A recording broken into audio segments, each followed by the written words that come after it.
Shalom para pemirsa dan saudara yang terkasih. Kita masuk dalam pembiasaan baru dalam pembacaan firman atau mendengarkannya. Tapi sebelum kita masuk dalam pembacaan atau pendengaran firman Tuhan, terlebih dahulu kita memberikan pujian syukur kita kepadanya. Mari saudara yang terkasih, berikanlah pujianmu bagi Tuhan sebagai ungkapan terima kasih kita atas penyertaannya.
di rumah Laban. Kemudian berangkatlah Yakub dari situ dan pergi ke negeri Bani Timur. Ketika ia memandang sekelilingnya, dilihatnya ada sebuah sumur di padang, dan ada 3 kumpulan kambing domba berbaring di dekatnya. Sebab dari sumur itulah orang memberi minum kumpulan-kumpulan kambing domba itu. Adapun batu penutup sumur itu besar, dan apabila segala kumpulan kambing domba itu digiring berkumpul ke sana, maka gembala-gembala menggulingkan batu itu dari mulut sumur, lalu kambing domba itu diberi minum. Kemudian dikembalikanlah batu itu lagi ke mulut sumur itu. Bertanyalah Yakub kepada mereka, "Saudara-saudara, dari manakah kamu ini?" Jawab mereka, "Kami ini dari Haran." Lagi katanya kepada mereka, "Kenalkah kamu Laban, cucu Nahor?" Jawab mereka, "Kami kenal." Selanjutnya katanya kepada mereka, "Selamatkah ia?" Jawab mereka, "Selamat." Tetapi lihat, itu datang anaknya perempuan Rahel dengan kambing dombanya. Lalu kata Yakub, "Hari masih siang, belum waktunya untuk mengumpulkan ternak. Berilah minum kambing dombamu itu, kemudian pergilah, menggembalakannya lagi." Tetapi jawab mereka, "Kami tidak dapat melakukan itu selama segala kumpulan binatang itu belum berkumpul. Barulah batu itu digulingkan dari mulut sumur, dan kami memberi minum kambing domba kami." Selagi ia berkata-kata dengan mereka, datanglah Rahel dengan kambing domba ayahnya, sebab dialah yang mengembalakannya. Ketika Yakub melihat Rahel, anak Laban saudara ibunya, serta kambing domba Laban, ia datang mendekat, lalu menggulingkan batu itu dari mulut sumur, dan memberi minum kambing domba itu. Kemudian Yakub mencium Rahel serta menangis dengan suara keras. Lalu Yakub menceritakan kepada Rahel bahwa ia sanak saudara ayah Rahel dan anak Ribka. Maka berlarilah Rahel menceritakannya kepada ayahnya. Segera sesudah Laban mendengar kabar tentang Yakub, anak saudaranya itu, berlarilah ia menyongsong dia, lalu mendekap dan mencium dia, kemudian membawanya ke rumahnya. Maka Yakub menceritakan segala hal ihwalnya kepada Laban. Kata Laban kepadanya, "Sesungguhnya engkau sedarah sedaging dengan aku." Maka tinggallah Yakub padanya genap sebulan lamanya. Kemudian berkatalah Laban kepada Yakub, "Masakan karena engkau adalah sanak saudaraku, engkau bekerja padaku dengan cuma-cuma? Katakanlah kepadaku apa yang patut menjadi upahmu." Laban mempunyai 2 anak perempuan, yang lebih tua namanya Lea dan yang lebih muda namanya Rahel. Lea tidak berseri matanya, tetapi Rahel itu elok sikapnya dan cantik parasnya. Yakub cinta kepada Rahel, sebab itu ia berkata, "Aku mau bekerja padamu 7 tahun lamanya untuk mendapat Rahel anakmu yang lebih muda itu." Sahut Laban, "Lebih baiklah ia kuberikan kepadamu daripada kepada orang lain, maka tinggallah padaku." Jadi bekerjalah Yakub 7 tahun lamanya untuk mendapat Rahel itu. Tetapi yang 7 tahun itu dianggapnya seperti beberapa hari saja karena cintanya kepada Rahel. Sesudah itu berkatalah Yakub kepada Laban, "Berikanlah kepadaku bakal istriku itu, sebab jangka waktuku telah genap, supaya aku akan kawin dengan dia." Lalu Laban mengundang semua orang di tempat itu dan mengadakan perjamuan. Tetapi pada waktu malam diambilnyalah Lea anaknya, lalu dibawanya kepada Yakub. Maka Yakub pun menghampiri dia. Lagi pula Laban memberikan Silpa, budaknya perempuan, kepada Lea anaknya itu menjadi budaknya. Tetapi pada waktu pagi tampaklah bahwa itu Lea. Lalu berkatalah Yakub kepada Laban, "Apakah yang kau perbuat terhadap aku ini? Bukankah untuk mendapat Rahel aku bekerja padamu? Mengapa engkau menipu aku?" Jawab Laban, "Tidak biasa orang berbuat demikian di tempat kami ini, mengawinkan adiknya lebih dahulu daripada kakaknya. Genapilah dahulu 7 hari perkawinanmu dengan anakku ini, kemudian anakku yang lain pun akan diberikan kepadamu sebagai upah, asal engkau bekerja pula padaku 7 tahun lagi." Maka Yakub berbuat demikian. Ia menggenapi ke-7 hari perkawinannya dengan Lea. Kemudian Laban memberikan kepadanya Rahel, anaknya itu, menjadi istrinya. Lagi pula Laban memberikan Bilha, budaknya perempuan, kepada Rahel, anaknya itu, menjadi budaknya. Yakub menghampiri Rahel juga, malah ia lebih cinta kepada Rahel daripada kepada Lea. Demikianlah ia bekerja pula pada Laban 7 tahun lagi. Anak-anak Yakub. Ketika Tuhan melihat bahwa Lea tidak dicintai, dibukanyalah kandungannya, tetapi Rahel mandul. Lea mengandung, lalu melahirkan seorang anak laki-laki dan menamainya Ruben, sebab katanya, sesungguhnya Tuhan telah memperhatikan kesengsaraanku. Sekarang tentulah aku akan dicintai oleh suamiku. Mengandung pula lah ia, lalu melahirkan seorang anak laki-laki, maka ia berkata, sesungguhnya Tuhan telah mendengar bahwa aku tidak dicintai, lalu diberikannya pula anak ini kepadaku.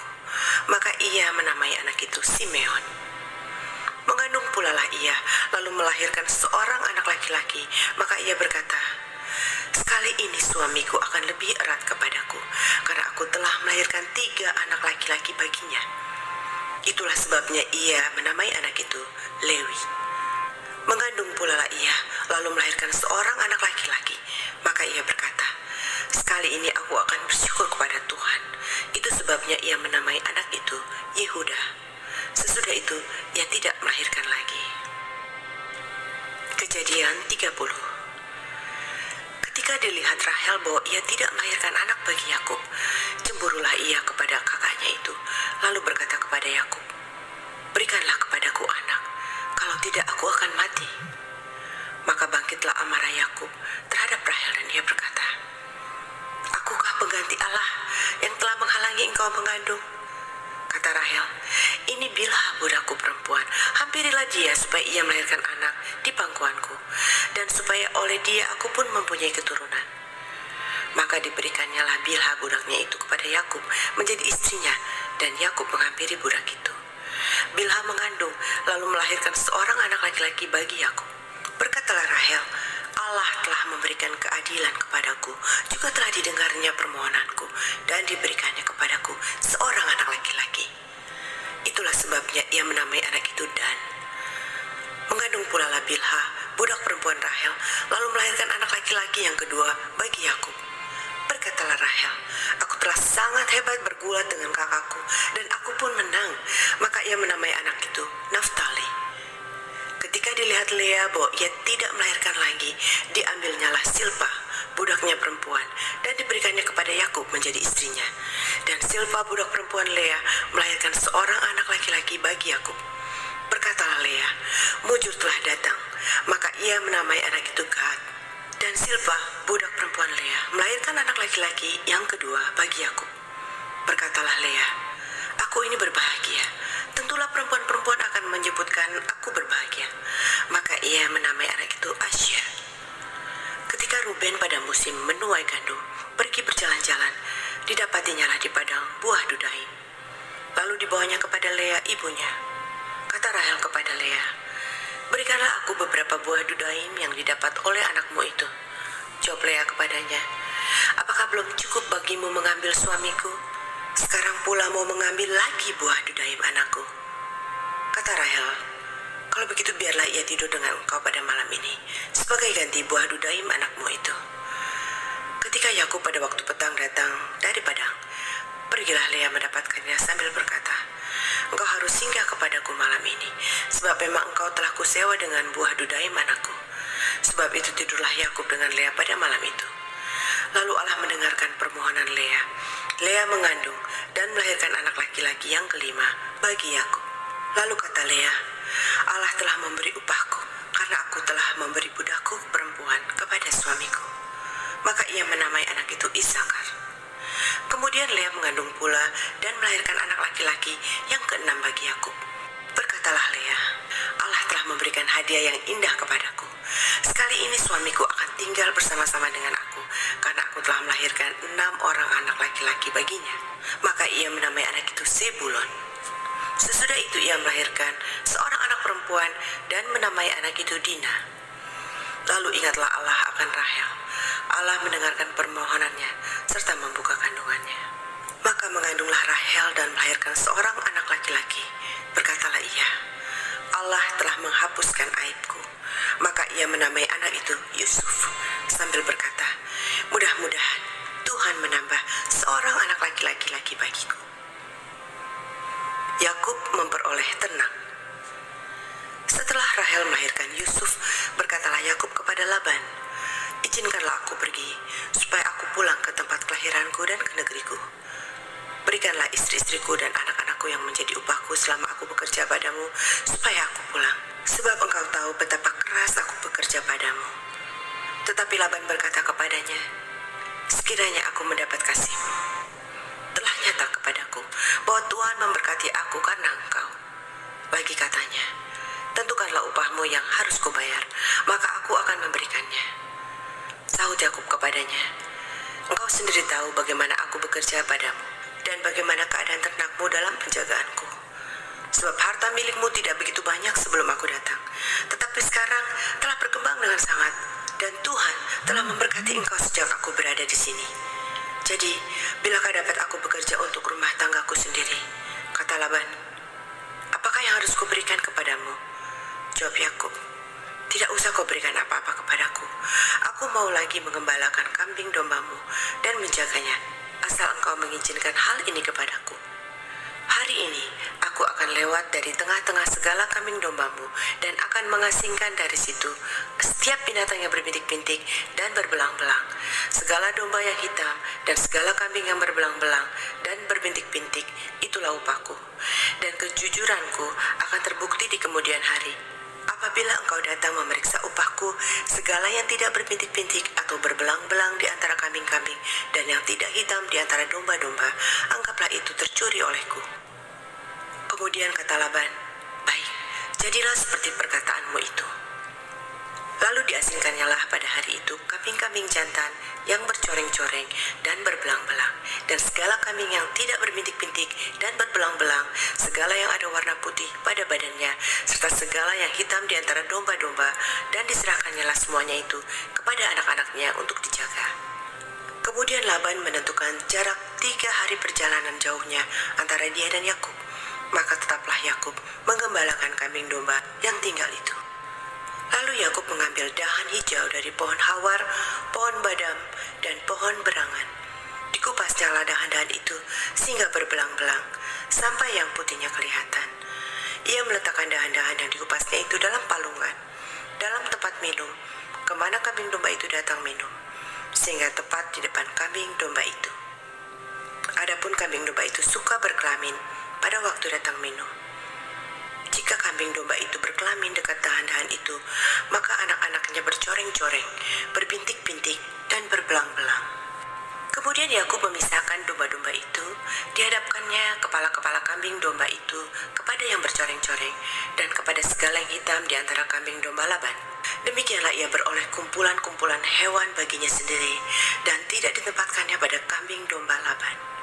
Dan setiap kali apabila berkelamin kambing domba yang kuat, maka Yakub meletakkan dahan-dahan itu ke dalam palungan di depan mata kambing domba itu, supaya berkelamin dekat dahan-dahan itu. Tetapi apabila datang kambing domba yang lemah, ia tidak meletakkan dahan-dahan itu ke dalamnya. Jadi hewan yang lemah untuk Laban dan yang kuat untuk Yakub. Maka sangatlah bertambah-tambah harta Yakub, dan ia mempunyai banyak kambing domba, budak perempuan dan laki-laki, unta dan keledai. Shalom, selamat berjumpa kembali di Suara Gembala bersama saya Pendeta Agripa Seli. Sahabat Suara Gembala yang dikasihi Tuhan, sebelum kita merenungkan firman Tuhan, mari kita berdoa.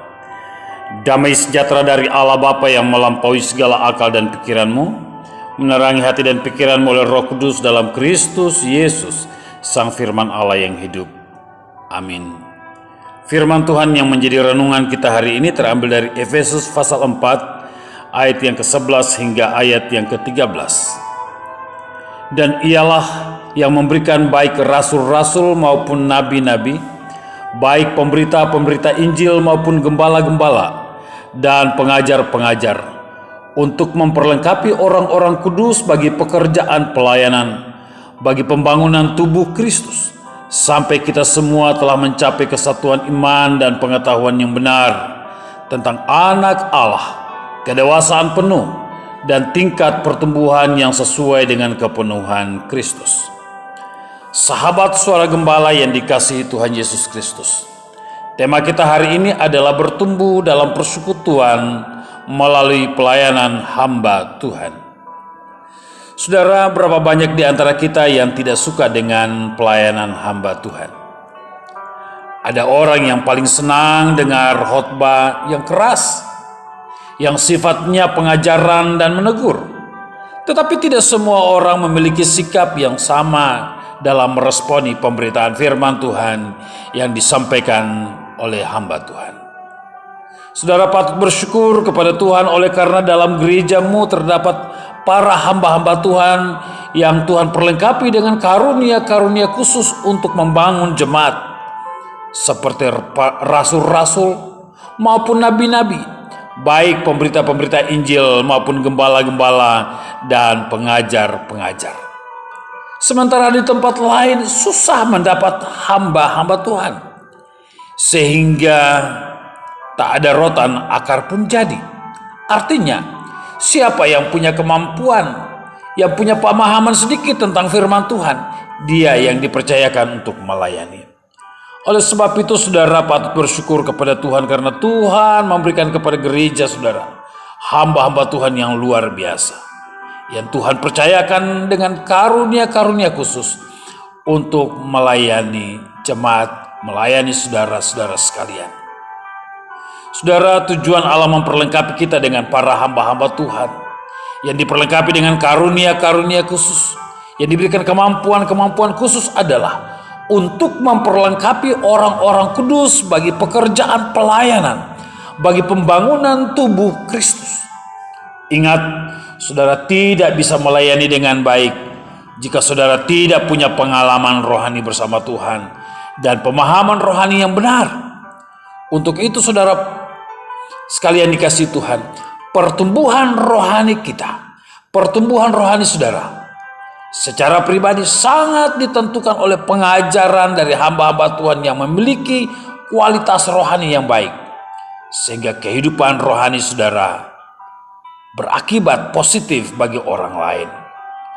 Kalau kehidupan rohani kita benar-benar bertumbuh, pastilah istri kita, suami kita, anak-anak kita, orang tua kita, atau teman-teman kita akan merasakan pengaruh rohani yang positif itu, dan mereka akan tertarik pula untuk datang kepada Yesus. Saudara yang dikasihi dalam Tuhan Yesus Kristus, jika kita berbicara tentang kehidupan rohani, maka pertumbuhan rohani kita juga pasti akan menghasilkan buah secara rohani pula. Untuk itu kita harus ikut serta dalam pelayanan rohani, baik dalam jemaat maupun dalam persekutuan. Seorang yang sudah mengalami keselamatan dan pertumbuhan secara rohani, pasti dia rindu untuk melayani Tuhan, sehingga melalui kehidupannya orang lain juga diselamatkan oleh Tuhan. Saudara yang dikasihi oleh Tuhan Yesus Kristus, tujuan dari pelayanan hamba-hamba Tuhan yang berkualitas rohani yang menghasilkan hasil yang memadai, hasil yang dapat memberikan dampak positif kepada orang lain. Firman Tuhan berkata bahwa ketika Tuhan memperlengkapi jemaatnya dengan para hamba-hamba Tuhan, dengan tujuan supaya mereka mencapai kesatuan iman dan pengetahuan yang benar tentang anak Allah, memiliki kedewasaan rohani yang penuh, tingkat pertumbuhan iman yang sesuai dengan kepenuhan Kristus. Itulah sebabnya saudara-saudara yang dikasihi Tuhan, betapa pentingnya kehadiran seorang hamba Tuhan yang diperlengkapi dengan karunia-karunia khusus dalam jemaat yang dimana kita melayani. Pertanyaannya hari ini adalah, bagaimana dengan kondisi kerohanian saudara hari ini? Bagaimana dengan kondisi kerohanian pribadimu hari ini? Apakah saudara adalah orang-orang yang senang dengan pengajaran para hamba Tuhan, dan orang-orang yang selalu belajar dan terus belajar, serta mengalami kepenuhan kuasa Roh Kudus? Saya yakin dan percaya, ketika saudara memberi diri untuk ditolong oleh Tuhan, saudara memberi diri untuk dilayani oleh Tuhan melalui kehadiran hamba-hamba Tuhan yang ada, iman saudara bertumbuh, kehidupan rohani saudara bertumbuh, dan saudara mengalami pertumbuhan rohani yang berdampak positif kepada orang lain. Biarlah melalui firman Tuhan ini, saudara semakin hari semakin mengalami perubahan rohani, semakin hari semakin mengalami pertumbuhan rohani, sehingga saudara menjadi berkat bagi orang lain. Mari bertumbuh dalam persekutuan melalui pelayanan para hamba-hamba Tuhan. Tuhan Yesus memberkati saudara-saudara sekalian. Amin. Bapa, kami membutuhkan anugerah-Mu, kami membutuhkan kuasa-Mu, kami membutuhkan pertolongan-Mu. Ajar kami untuk semakin hari semakin mengenal Engkau. Semakin hari semakin kami belajar tentang Engkau, sehingga kehidupan kami dapat berdampak positif bagi orang lain.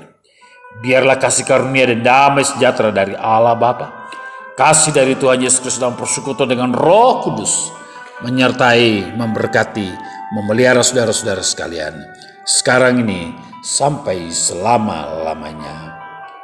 Amin. Tuhan Yesus memberkati kita sekalian. Shalom.